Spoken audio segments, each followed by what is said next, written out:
सियासी चौक में आपका स्वागत है और इस बार फिर वही मुद्दा जो कि ज्वलंत है। सबसे बड़ी बात यही है कि सुप्रीम कोर्ट ने कहा है कि तलाकशुदा महिलाओं को भी उनके जीवन भत्ते के लिए उन्हें कानूनन अधिकार है और उन्हें मिलना चाहिए। सुप्रीम कोर्ट कहती है कि दोनों ही तरीकों से उन्हें कहीं ना कहीं मेंटेनेंस का मिलना चाहिए। तो सबसे पहले तो आपसे ही शुरुआत करते हैं। दिन भर आप इन्हीं सब बातों पर चर्चा की है। सुप्रीम कोर्ट का फैसला तो स्वागत योग्य है, लेकिन जब एक मुश्त ले लिए तो दोबारा क्यों इतना वजन, जो पुरुष भी तो है वो भी तो परेशान रहता है। जब एक मुश्त हमारे और उस जो तलाकशुदा महिला है बातचीत हो गई, अगर एक मुश्त दे दिया गया तो उसके बाद दोबारा इस तरह का नहीं को गुजारा भत्ता फिर दिया जाए, ये निर्णय गलत है। हाँ, अगर एक मुश्त नहीं लिया है तो गुजारा भत्ता पाने की हकदार है, और अगर एक मुश्त ले लिया है तो अगर फिर गुजारा भत्ता देने की बात कर रहे हैं तो एक तरह के पुरुषों के साथ अन्याय है। नहीं, उसमें ये कहा जा रहा है, शायद थोड़ा आप समझने में चूक कर रहे हैं, कि विकल्प दोनों है। आपको एक तो जीवन भर गुजारा भत्ता मिलेगा और दूसरी तरफ ये है कि अगर वो इस्लाम के मुताबिक तलाक की भी बात होती है तो भी उनके पास ये है कि अगर आपके इस्लामिक रूप से भी शादी ब्याह हुआ तो भी आपको गुजारा भत्ता। ये तो बहुत अच्छा फैसला है, चूंकि एक देश एक कानून होना चाहिए ना। एक विधान की जब बात करते हैं तो ये कानून स्वागत योग्य है, लेकिन हर मामले में होना चाहिए। जैसे समान शिक्षा का अधिकार भी हो तो ये सब कानून अच्छा है। सुप्रीम कोर्ट को इस पर भी बात करनी चाहिए और इसको भी लागू करवाना चाहिए। एक बात बताइए, इस मुद्दे को लेकर के कई राजनीति भी शुरू हुई है, तुष्टीकरण की राजनीति, इन सब चीज़ों को अक्सर बढ़ावा देती रही है। कांग्रेस भी इस सब चीज़ों को बढ़ावा देती रही है। क्या इस फैसले को लेकर के भी कुछ हम ऐसी बातें देख सकते हैं? आपके चैनल पर मैं ये कहता हूँ कि तुष्टीकरण का संदर्भ जिसने लाया है, जरा तुष्टीकरण पर 5 मिनट बहस करके तुष्टीकरण का परिभाषा क्या होती है, उसका संधि विच्छेद क्या होता है, उसके पीछे व्यक्ति की मंशा क्या होती है, कम से कम इतना का ज्ञान होना चाहिए। अब रह गया सवाल कि कानून का, तो कानून भारत में पर्याप्त है। कानून को संशोधन करने की ज़रूरत नहीं है। कानून का मार्गदर्शन करने वाला, कानून का पालन करने वाला, कानून जिस पे लागू हुआ है उसको मानने वाले सब अगर सिस्टम को समझेंगे, जब सिस्टम उनको लगेगा। इस्लाम के कट्टरपंथी इसको स्वीकार करेंगे? हम कहते हैं कि इस्लाम को कट्टरता से जोड़ देना इस सृष्टि का सबसे बड़ा पाप है। किसी धर्म को कट्टरता के घेरे में ला मौलाना मौलवी ने आए दिन फतवा देते हैं, आप लोग देखते हैं इस पे, मतलब इतनी बड़ी बात क्या कि भाई बात यह है कि कट्टरवाद। पांडे जी, आप पुराने एंकर हैं। जब किसी भी संदर्भ को आप लें तो उसकी व्याख्या भौतिकता के आधार पर होनी चाहिए, दृष्टिकोण के आधार पर होनी चाहिए, इंसानियत के आधार पर होनी चाहिए। इस्लाम अगर कट्टरता का प्रतिबिंबित को केंद्रित करता है तो मैं मानता हूँ। कांग्रेस ने धर्म का नाम बताइए जो दूसरे धर्म पर हमला न करता। 1986 में कांग्रेस ने क्या किया था?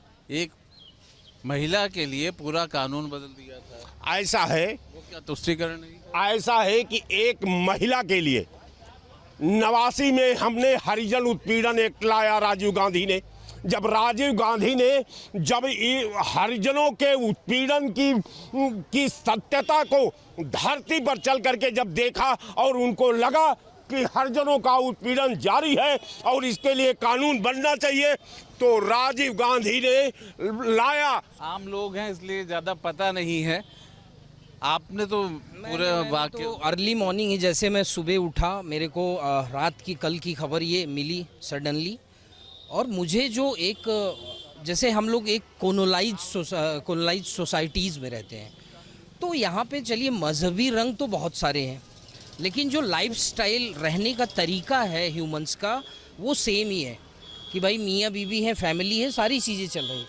अब जुडिशरी सोसाइटी में अगर इस तरह से डिस्प्यूट्स होते हैं तो मैं ये समझता हूँ इसमें कोई भी रिलीजियस बेस्ड बात नहीं है, और मुझे लगता है इस इम्पैक्ट को सुप्रीम कोर्ट बैलेंस करने की कोशिश कर रहा है कि अदर थिंग्स में अगर कोई हिंदू इस चीज़ को जैसे वन टाइम सेटलमेंट की आपने बात की, अगर वन टाइम सेटलमेंट हो रहा है तो वो कुछ हद तक नहीं सही है, इसके सही कि आप भत्ता लें, क्योंकि जीवन बहुत बड़ा है और आजकल की महंगाई के हिसाब से मुझे नहीं लगता कि किसी का अगर घर उजड़ रहा हो या फिर किसी की ज़िंदगी ऐसे पतवार के खेवे नाव में है जिसका कोई किनारा ही ना हो, तो 100% इस पे मुआवजा होना चाहिए। जीवन भर मुआवजा मिलना चाहिए, ये इस बात पे आप सहमत? और ये भी बात होनी चाहिए कि क्या कहते हैं, सपोज मैं एक रिलीजन्स की विशेष तौर पे बात नहीं करता, लेकिन जो यही तो अभी जो जैसे आपने बात की कि कांग्रेस ने जो तुष्टीकरण किया, देखिए आज के समय में पहले जो हिंदू एक्ट रूल्स बनाए गए हैं एज पर द कॉन्स्टिट्यूशन, उसमें एनडीए की सरकार ने कोई चेंजेस नहीं किए या फिर संविधान ने कोई चेंजेस नहीं की, जस्टिस लेवल में कोई चेंजेस नहीं हुआ।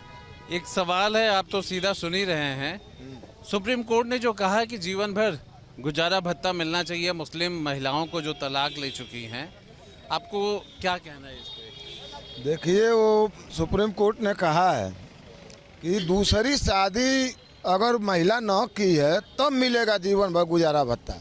अगर कोई महिला दूसरे किसी भी धर्म की है, दूसरा सेकेंड मैरिज कर ले रही है, तो उसको गुजारा भत्ता नहीं मिलेगा। और जब तक वो शादी नहीं कर रही है तो वास्तव में पेट पालने के लिए तो उसको गुजारा भत्ता चाहिए। मतलब इसी से जुड़ा क्या जो कट्टरपंथी हैं इस बात को स्वीकार कर लेंगे कि कहाँ मतलब इस्लाम के मुताबिक जो शादियां होती हैं और जो गुजारा भत्ते का एक बार एक मुश्त दिया जाता है? देखिए, जब कोर्ट में मामला जाता है तो वो किसी भी धर्म का हो, वो कोर्ट निर्णय करता है, देश संविधान से चलता है, किसी धर्म से नहीं चलता है। वो धर्म निजी मामला है और संविधान सामाजिक मामला है, देश का मामला है। तो देश बड़ी अच्छी बात कही कि धर्म निजी मामला है और देश संविधान से चलता है। उस लिहाज से फिर सुप्रीम कोर्ट के इस फैसले को कैसे देखते? देखिए पांडे जी, ये सुप्रीम कोर्ट का ऑर्डर एक जुडिशियल ऑर्डर है। जुडिशियल ऑर्डर यूं ही नहीं पारित हो जाता, सारे पहलुओं को, सारे पक्ष को दे, ये डिबेट का मुद्दा होना ही नहीं चाहिए हमारे हिसाब से। जुडिशियल ऑर्डर है, आप उससे असहमत हैं, आगे जाइए, अपील करिए, लार्जर बेंच में जाइए। जुडिशियल ऑर्डर तो डिबेट का मुद्दा, डिबेट करके हम क्या कर लेंगे उसमें? जुडिशियल ऑर्डर को हम डिबेट करके उसमें इफेक्ट नहीं कर सकते ना। तो डिबेट का ये मुद्दा नहीं है और ना डिबेट इस पर होना चाहिए। जुडिशियल ऑर्डर है, आप उससे इफेक्टेड है, आप उसके अगेंस्ट जाना चाहते हैं तो प्रोविज़न है, आप जाइए। डिबेट से हम क्या कर लेंगे? आप 1 लाख क्या ये जानना ठीक नहीं है, जायज़ नहीं है कि लोग क्या समझते हैं इस बात को? 50 करोड़ लोगों से डिबेट लीजिए, इस जजमेंट के अगेंस्ट 50 करोड़ लोग बोलते हैं, तो क्या जजमेंट वॉश आउट हो जाएगा? आप बताइए क्या मुद्दा है? इस डिबेट से जजमेंट पे क्या इफेक्ट पड़ेगा? आप जजमेंट पे तो फर्क डालने की कोशिश भी नहीं हो रही है। एक लोगों की आप एक क्यों समझते हैं कि उससे कोई नतीजा आ जाए? भाई आपकी सोच क्या है, बस यही तो है। हमारी सोच तो जजमेंट के अगेंस्ट थोड़ा जा सकती है। जुडिशियल ऑर्डर है, हाई सुप्रीम कोर्ट के अगेंस्ट हमारी सोच थोड़ा जा सकती है। आप बताइए, अगेंस्ट जाके भी हम क्या कर लेंगे? वहाँ पर बैठे हैं, ये लोअर कोर्ट से मामला गया होगा, लोअर कोर्ट, हाई कोर्ट करके वहाँ पर सारी चीज़ें विश्लेषण करके उन्होंने ऑर्डर पारित किया। ऐसा तो हमें क्या नहीं दिया। तो पब्लिक का डिबेट, इसमें पब्लिक तो एक अंश जाने कि आप जो बताएंगे दो बिंदु, 2 पॉइंट पे डिबेट कर रहे हैं। पहले उस पिटीशन को देखिए, क्या उसके सर्कमस्टांसेस रहे होंगे। आप वकील है ना, इसलिए उसके पूरे लीगल हाँ, तो वो देखिए। अभी डिबेट से कोई आशय नहीं है, ना कोई हल निकलने वाला है। आम लोगों की राय का कोई बहुत विशेष महत्व नहीं है। जनता की राय का क्या मतलब इसमें? आप बताइए।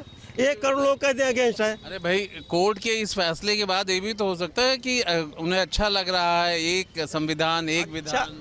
देखिए, जो माननीय न्यायाधीश लोग होते हैं उनका वो न्याय करते हैं। किसी के अच्छा लगने या ना अच्छा लगने से उन पर फर्क नहीं पड़ता। वो सर्कमस्टांसेस क्या हैं, उस पिटीशन क्या सर्कमस्टांसेस हैं, तब ऑर्डर पारित किया। आप आधी अधूरी पूछ रहे, पूरा जजमेंट आप पढ़िए, तब आप डिबेट करिए, तब समझ में आएगा। नहीं, आप बिल्कुल सही बात है। वकील साहब वैसे भी जब तक कानूनन कोई चीज़ उनको ना पता हो, सचमुच में ये बात होनी भी चाहिए कि जिस तरीके का सुप्रीम कोर्ट का अगर कहा जाए जजमेंट है, उनका प्रोनाउंस है, उसे कैसे देखते हैं? सर नीट वाला मैं उस पर महिलाओं की उस पर बात कर रहा हूँ कि जो उन्होंने कहा कि इस्लाम में जो तलाक देता है उन्हें मेंटेनेंस का हक है। जी, मेरे हिसाब से तो बहुत वो सही जजमेंट है। मैं खुद भी ऐसे लॉ का स्टूडेंट हूँ, तो मेरा ये मानना है कि कोई भी वर्ग की जो महिला होती है उसको उतना तो अधिकार मिलना चाहिए जो बाकी रिलीजन के लोगों को मिल रहा है। हिंदू हैं, मुस्लिम्स हैं, चाहे कोई भी हो, तो एक यूनिफॉर्म लॉ तो होना चाहिए। और मेंटेनेंस कोई एक ऐसी चीज़ है जो हर औरत का हक होता ही है, तो मैं बिल्कुल एग्री करता हूँ इससे। इसी के साथ हम आपको वापस लेके चल रहे हैं लखनऊ के सियासी चौक में, बस यही देखने के लिए कि किस तरीके से जो जजमेंट आया है उस जजमेंट को ले करके यहाँ के लोगों की राय, और सबसे बड़ी बात यह है कि उनके अपने अपने विचार, उनकी अपनी बातें, जो कि कुछ इस निर्णय को लेकर के है, कुछ इस निर्णय के और आगे का भी है कि किस तरीके से होना चाहिए। जहाँ पे एक संविधान हो वहाँ पे एक कानून आखिर क्यों नहीं हो। वीडियो जर्नलिस्ट दीपक के साथ आलोक पांडे, न्यूज़ स्टेट, लखनऊ।